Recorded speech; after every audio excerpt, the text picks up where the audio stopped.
dari relawan Indonesia Bersatu datang ke Kejaksaan Agung, tentunya mendukung Kejaksaan Agung Republik Indonesia untuk menuntaskan kasus korupsi dugaan pertambangan itu PT Timah, di mana kita sudah ketahui tersangkanya HRP sudah ditangkap dan bahkan sudah dipenjara, dan kasus ini naiknya ke TPPU.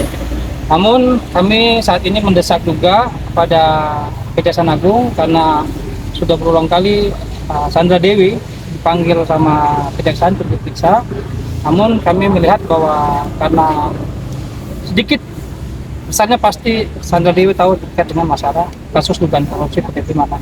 Ya, kita minta supaya Kejaksaan memproses kasus ini dan menaikkan statusnya Sandra Dewi menjadi tersangka.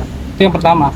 Yang kedua, kita minta juga kepada Kejaksaan Agung untuk memeriksa oknum-oknum aparat penegak hukum yang ikut juga terlibat dalam kasus korupsi PT Timah.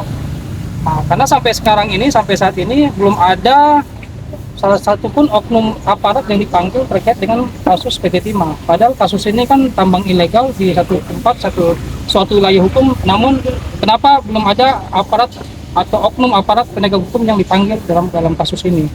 Ya, terutama ada isu-isu yang melibatkan namanya Jenderal B. Ya, kita nggak tahu karena isu ini sudah santer di publik. Ya, kita minta Kejaksaan Agung pun harus serius. Jangan hanya Harvest Moise saja yang ditangkap ataupun yang ditahan. Namun oknum-oknum aparat-aparat, ya bila perlu Menteri SDM pun dipanggil itu dalam hal ini, supaya semua terang benderang, semua dituntaskan sehingga tidak ada tebang pilih dalam persoalan penegak hukum. Itu yang kedatangan kami di Kejaksaan Agung. Menurut Bapak, penanganan oleh Kejaksaan ini terhadap Sandra Dewi terlalu lama atau gimana, Bang? Terlalu lama.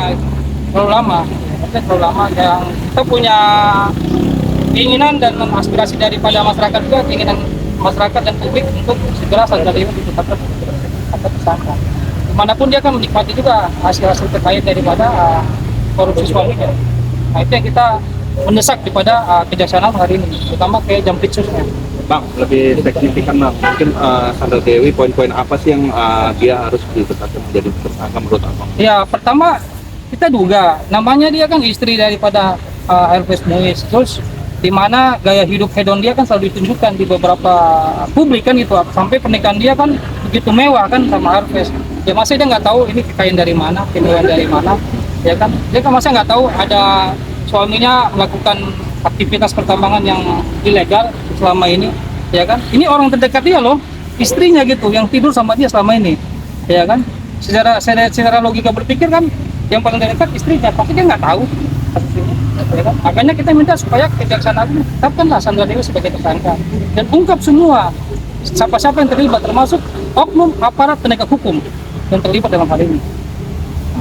Kita minta, karena ini sudah perhatian nasional dan ini juga sudah menjadi perhatian daripada pemerintah, ya kita minta supaya Menteri SDM pun harus diperiksa. Oke.